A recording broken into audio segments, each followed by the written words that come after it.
To all my young entrepreneurs out there, thanks for coming back to another episode of the Get Over Yourself podcast, where today I'm joined by Ingo Schulmeyer, a German-born citizen who has lived across various places throughout the world. And in today's story with him, we're going to be asking him questions regarding his business, where he left his corporate career and started his own life coaching business, as well as what it's been like to experience different cultures and why he believes it's a good thing to get outside of your normal comfort zone of where you grew up and experience different locations.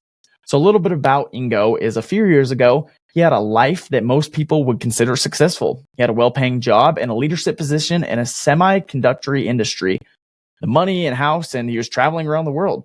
But it didn't completely fulfill him. 2 years ago, he and his family decided to sell everything, quit their jobs, and they went on an adventure where his wife, his kids, and his dogs, they went through traveling Mexico and also found a home there. Ingo also has experience living inside of Israel, and we're going to ask him a couple of questions about that, as well as kind of the political climate he was living in. But with that all being said, Ingo, I appreciate you for joining today's show. Everyone, you're going to learn so much about both of his business transformation from the corporate world to his own professional setting, as well as everything that he has to share. And one of my most important and favorite fun facts about Ingo, he's also an Iron Man. So we're going to be jumping into that a little bit. So with that all being said, let's jump into today's episode.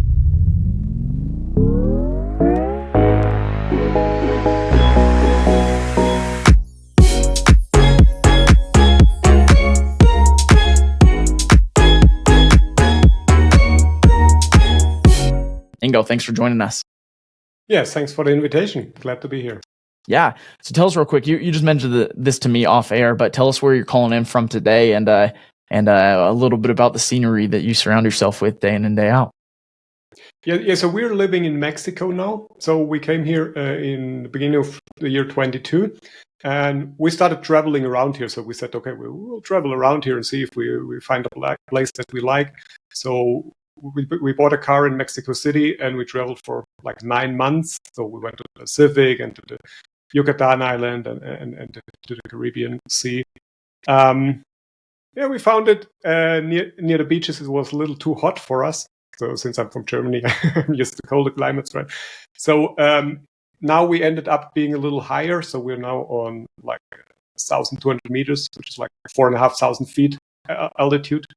So the climate is very moderate here. It's a very pretty scenery with a few volcanoes around us. There's the Pico de Orizaba, which is like 5,600 meters high. It's one of the highest mountains in Northern America, always covered in snow. And then there's like this transition zone between tropical forests but also like more moderate forests. But everything very green here, so very beautiful.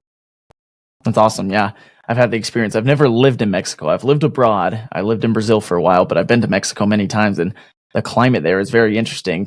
Much like the U.S., where certain points are very hot and then other points are a little bit more chilly. You kind of found the middle ground there, connecting back to your German roots. But yeah, that's an interesting spot I want to start out on today's episode. You grew up in Germany. That was everything you knew. That's where your family lived. That's where you created your own family. That's where you had your jobs. And then one day you kind of said, you know what, I want to get out of this. I want to go experience something new. And you moved to Israel at the time. So tell us a little bit about kind of leading up to your journey of leaving your home country and everything you knew and eventually moving to a foreign land that you didn't have much experience with. Yeah, I mean, I think that started much earlier. So I was always an adventurer. I was always wanted to go out. There was not a lot that kept me at home. So I wanted to discover the world. So already when I was a student in my early 20s, I traveled through Europe. And then at university, I think it was in the year 2005, I took off for 6 months. I went to India, traveled there through India and Nepal and in Southeast Asia. I met also my wife there in India. So I was always traveling, and then also during my job, I was traveling a lot for business. I was a lot in the United States and in Asia, especially in Korea and China, and Singapore. So so I was always interested in different cultures, and and then in 2019 I got a job offer to work for my company in Israel. So I took that, and we gave it a try, and yeah. That's awesome. I feel like especially for a lot of the young entrepreneurs who listen to this show specifically, we kind of get set in our ways where we feel like where we're at dictates our entire life. Where I'm located right now, I have to work here, I have to live here. Everything about my life is centered around my location. And you have a very interesting approach to that entire situation where you aren't afraid to kind of up and move your entire family, up and move your entire norms of what you know inside of your life and say, I'm ready for the next adventure. What gives you that adventurous spirit, and how do you think more people can adopt it inside of their life? Yeah, I think that's a great question, because I think that comes back to our perception of risk, right? And how we experience risk. Because a lot of people say, I mean, they appreciate a lot what they're used to, and it is also good. You should appreciate what you have, right? But on the other hand, they're also afraid of the unknown, right? So because they see a lot of risk there. But in my opinion, I think it's the same risk as it staying here, right? I mean, if I never change something, so I will always stay there. But I mean, eventually I will lose my job tomorrow or whatever. I get health problem, and then that's also a risk, right? So I never saw it so risky in going out and doing a lot of different things. And you mentioned already, I did a lot of endurance sport events. I did long distance cycling. I did Ironmans all over the world. So I don't have this. I don't have this need for safety or security, right? Because I think anyway it's an illusion, right? So I think I rather live my life and do what I want, and do what that I can enjoy, and rather than sitting at home and getting my paycheck and living a safe life. That's not my way of life. So obviously you're an adventurer. Your entire life you've been traveling to different countries, experiencing different cultures. You've worked in various locations. You've been just a tourist in other locations. You've competed in races and other events in different countries and cultures. Why do you think it's important that we step out of our original comfort zones of where we were born, our native country, our native tongue, and experience different cultures, different languages, different people? I think we're born to grow. We should always grow ourselves. So growth is one of my values, and I think it should be everybody's values, right? So once we stop growing, I think we stop living, right? Because if we're not developing ourselves anymore, I think it gets boring, right? And that's why I think you should. I mean, it doesn't necessarily mean you have to discover the world now. You can grow in different aspects, right? You can grow in your job, or you can grow in whatever lines up with your values and with your purpose, right? So, but you should always focus on growing. And I think a mindset of comfort is the opposite to that, right?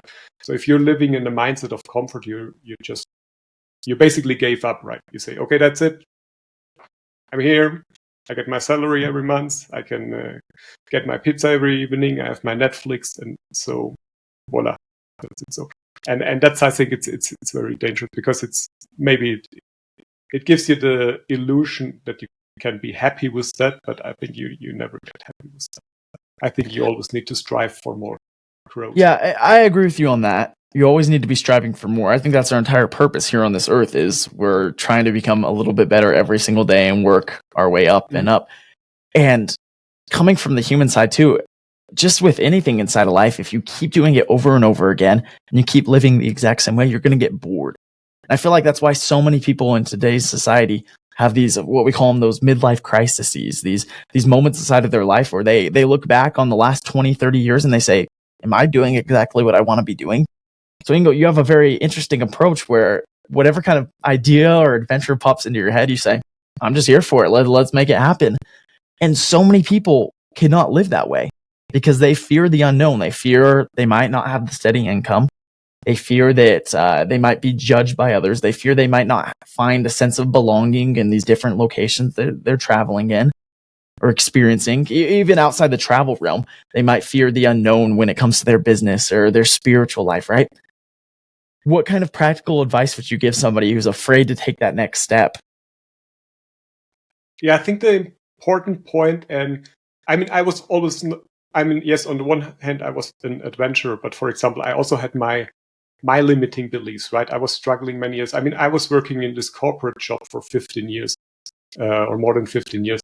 And in the last years, it didn't really fulfill me anymore. It didn't really make me happy. But I had this limiting belief that I thought, I cannot quit. I cannot be an entrepreneur now. I cannot do my own stuff because I need this money at the end of the month, right? Because, I mean, I have a family, I have 2 kids, and I have a wife, and we have a mortgage and everything. So I thought I cannot do that, right? But then at one point, the pain was just so big that we just did it.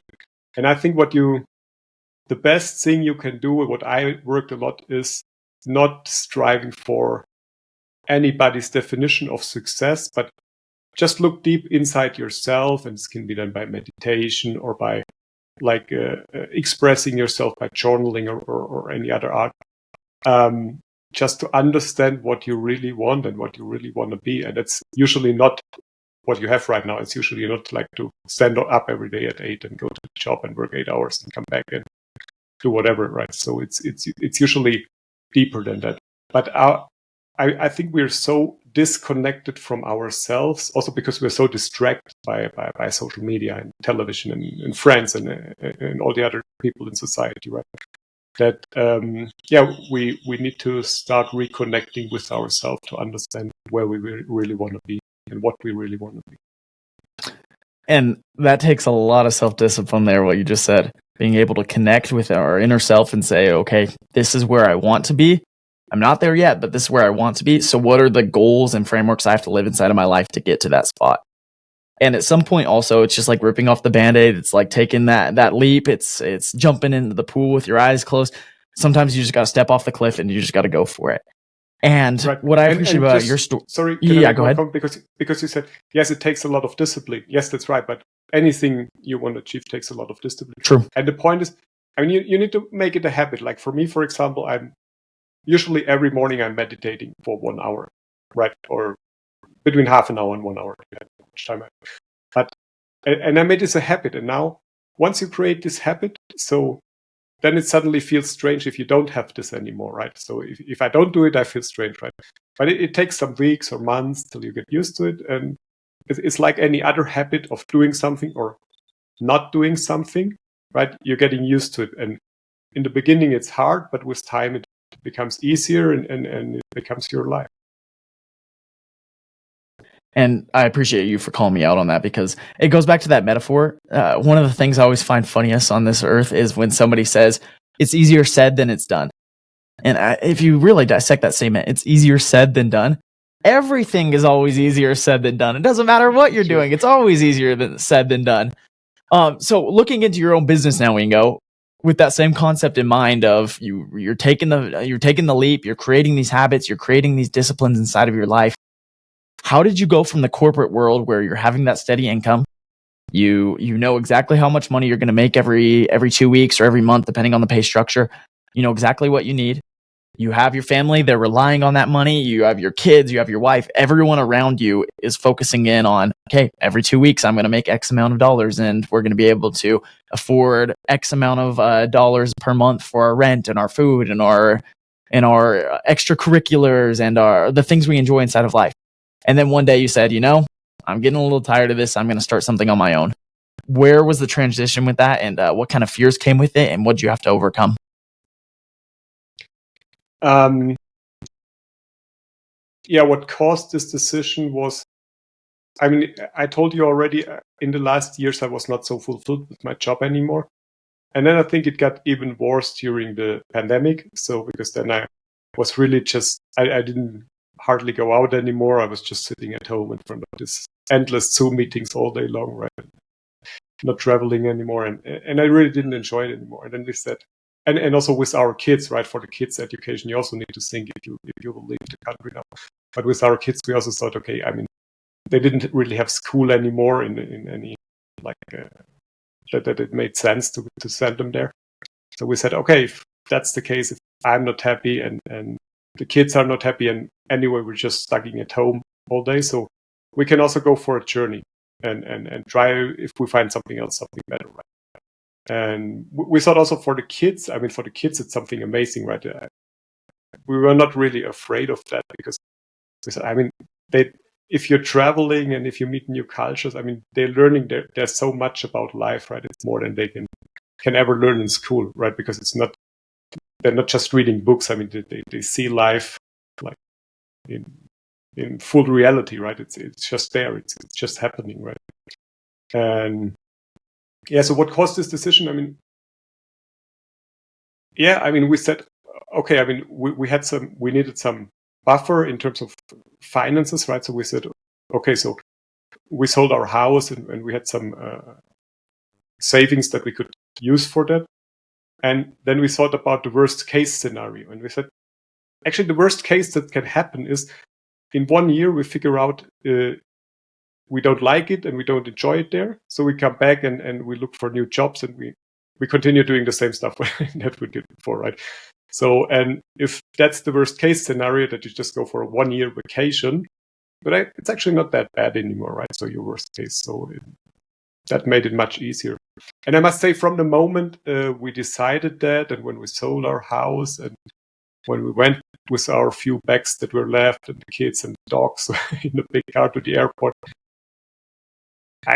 it felt like a release, right? I gave up all this material belongings that we had, and I mean, I didn't miss them, right? It's just like they're just things, right? They're not really important. So yeah, it was really like a release, I must say. I didn't really feel fear after that, or some anxiety that we will not make it, or that we won't have money, or that we starve, or anything like that. So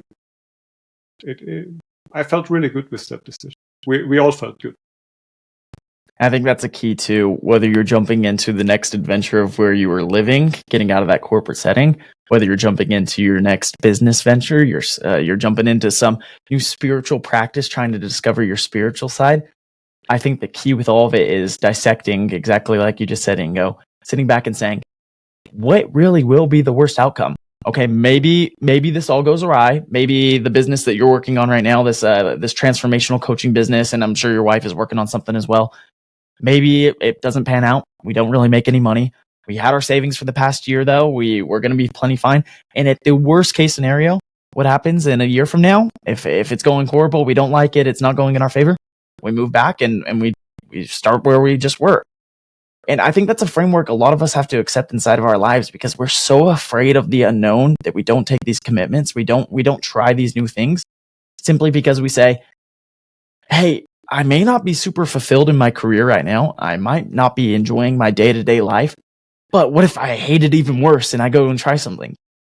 And I think that's the mindset most of us have. We fear the unknown, even if we're not enjoying the present. Whereas you had the opposite look on it and you said, I'm not enjoying where I'm at right now. I don't like it. So we're going to try something and see if it makes us a little bit more fulfilled. If it doesn't, that's totally fine. We learned something and we'll just jump back to kind of where we were and rework it from there. Right. I think you're hitting the nail, right? I mean, I think it's also what many people have is this fear of failure, right? But I mean, if we want to grow or if we want to get something, we cannot avoid failing. Sometimes it just doesn't work like that, and then we make a decision and it doesn't work. So we make a new decision. It doesn't mean I have to stick with this decision now for the rest of my life just because I made it once, right? So I can just change the direction again. That's true. And I'm a man who is firmly like, if you say something, you're going to go all in on it. Like your word is your bond. But at the same time, too, on these bigger life decisions, you've got to recognize your happiness. There's been plenty of decisions inside of my life where I make it kind of in the spur of the moment, or even if I kind of plan it out, you dive into these decisions and then it's not picturesque. It's not what you imagine inside of your head. And frankly, maybe you're more sad about the decision you made. Maybe it's not the right one for you or your family or whatever situation you're in currently. And you always have the fallback plan. You always have the fallback plan. So Ingo, tell us a little bit about your time now jumping over. This is when you're still in your corporate career. They asked you to go work in Israel. What was the climate like at that time? What was the kind of the political structure? Did you guys ever have any fears of anything going on? Tell us a little bit about that. Yeah, I must say, I mean, if you're in Israel, it's very different than what you hear all the time in media. So I think it's a very different picture. I must say, I always felt good and safe and welcome in Israel. It's also there's a good society. I mean, sure, there are like different cultures, there are different opinions living together. So there is also some friction sometimes, but it's actually quite peaceful. I mean, if you don't going in the border areas where there are like the rockets fall down or something like that. So I must say it's pretty safe, and it's also, I mean, I really loved it. I loved the atmosphere there. I loved the people there, and how they live, and so I cannot say anything bad about Israel. So it was really what I must say one of the best times I had there to live there, to meet the people there, and yeah, I mean in Israel they're living also in peace together, right? The different cultural groups. So and there are just some hot spots where it's problematic. Last question I really have for you today as well, Ingo. Having lived in so many different locations, experienced so many different cultures, careers, and just different people, and trying to get a sense of community, have you ever felt like, first part of the question, have you ever felt like you didn't belong somewhere? And then the second part of the question, can you talk a little bit about the longing you still have for home? Because no matter how adventurous you are, there's still a sense of belonging to where you grew up, being around your family and being able to express your own cultures and what you believe. Yes, and I think that's very important. We should never forget our culture, right, where we're coming from. We should always remember that. And I'm also very proud to be German, and I like to say that I'm from Germany. And now, for example, it's the European Championship in soccer, right? So it's so of course I'm supporting Germany, and of course sometimes there were many phases in my life where I didn't feel I belong somewhere. It could be in a different country or even a different cultural group or professional groups, like professional setups. Sometimes you have this feeling of not belonging somewhere. I think if you have a strong identity, and I know where I belong to my family, I have my core family, I have my family mainly in Germany that I belong to. And I have some close friends that I belong to, and I know these are the groups that I can trust, and I'm expanding that, and I'm open-minded to new cultures, and yeah, sometimes it's better, sometimes it's worse, but I mean, I'm not making that my personal problem, right? Because I think if I'm going out with an open mind, and if this is not responded in any way, or if it's just different, if I don't fit there, so I don't consider this my problem, right? You just walk out and you try something new. So That's perfect. Well, thank you for joining today's episode of the Get Over Yourself podcast, Ingo. Last question I have for you is, where can people find you if they want to hear more of your stories and more of your adventures? Yeah, so I'm mainly active on LinkedIn and on Twitter. I also have my own podcast. It's called A Small Reset. It's on YouTube and all the major podcast platforms available. So there's with an interview every week with interesting people, also mainly in the personal development space. So yeah, that might be interesting. And yeah, for direct contacts to me, mainly on LinkedIn and on Twitter. Perfect. As always, everybody, in the show notes, in the description of today's episode, I'm going to include Ingo's links. So if you want to go check him out on LinkedIn or hear his podcast on YouTube or wherever you prefer listening to your shows, I'll include that once again in the episode description below. Ingo, I appreciate you for joining us. Guys, if anything in today's conversation benefited you, reach out to me on social media. Let me know so I can continue to bring back amazing guests like Ingo. Also, if you heard something in today's show that you think one of your friends, your family members, a colleague, anybody else that you know would benefit from hearing today's conversation, share it with them. That's how I continue to grow this show. That all being said, we'll see you guys next week.